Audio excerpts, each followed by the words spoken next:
Okay, witch trials. They send shivers down our spines, right? As we think Salem, we think cauldrons and Pliny hats. But you've given us this list, and wow, it stretches way beyond one infamous town in Massachusetts.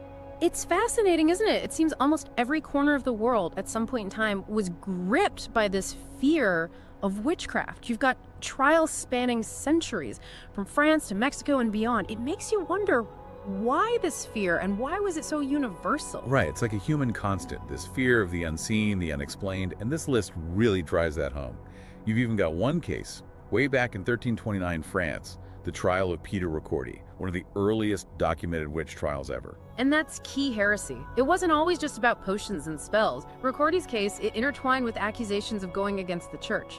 Witchcraft trials often were a tool, a way to maintain social order and squash dissent. Wow, so it's like using the supernatural to explain away anything that makes people uncomfortable, or anyone who challenges the powers that be. That's chilling. And it's not just one-offs. This list shows how intense and widespread it got. The Valais witch trials in Switzerland, they raged on for almost 2 decades, right? Exactly. 1428 to 1447. Imagine the impact on those communities, the suspicion, the fear that must have been simmering for years. The Valais trials weren't just whispers, they were a storm that reshaped the entire social landscape. It's like everyone's looking for someone to blame, and anything slightly out of the ordinary makes you a target. Speaking of targets, we've got Helena Schubrin in Austria, 1485. She gets accused of controlling the weather. That's next level. And that speaks volumes about the anxieties of the time. A bad harvest could mean starvation. Now imagine if you believe someone could actually control the storms.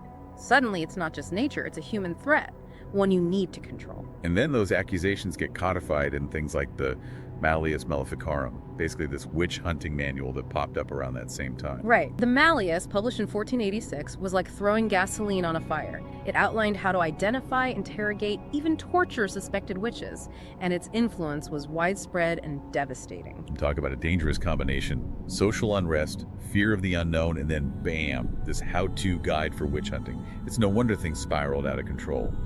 And those big trials, the Trier trials, the Nuremberg trials, those must have really cemented the public's fear, right? Absolutely. These were major events that captured the public imagination, further fueling the belief in witchcraft and the need to root it out. And this fear wasn't confined to Europe, you know? Yeah, the list shows it hopped right across the Atlantic with the colonists. Yeah. We often think Salem, but you got the Connecticut witch trials decades earlier. And then there's Grace Sherwood in Virginia, 1706, ducking her in the river to see if she floats. I mean, how do people even... It highlights the desperation to prove or disprove these accusations. The ducking test was seen as a legitimate trial by ordeal. What's fascinating is, just as in Europe, these beliefs were often intertwined with existing power structures and social tensions. And it wasn't just a European or American phenomenon either. Right, the Mexican witch trials. Yeah. 1530s to the 1600s. That's a whole other cultural context, mixing Spanish Inquisition beliefs with existing indigenous traditions. Exactly. It shows how these witch hunts weren't just about transplanting European beliefs. They were filtered through existing cultural lenses, often used to target those who were already marginalized or seen as different. And it's not like accusations died out over time either. We've got Rabbi Hirsch Frankel in 1712 Germany. That trial underscores an important point. Anyone perceived as different, threatening to the status quo, could be swept up in these accusations. It's a sobering reminder that these things didn't just happen overnight. They were the result of deep-seated fear, prejudice, and this constant search for a scapegoat. Precisely. And while we see formal witch trials decline in the 18th century, with Switzerland's last execution in 1782 marking a turning point, the beliefs and prejudices lingered, shaping social attitudes for centuries to come. So this list isn't just dates and locations, it's a stark reminder, isn't it? It makes you think, what are we willing to believe when we're afraid, and what are the real-world consequences of those beliefs?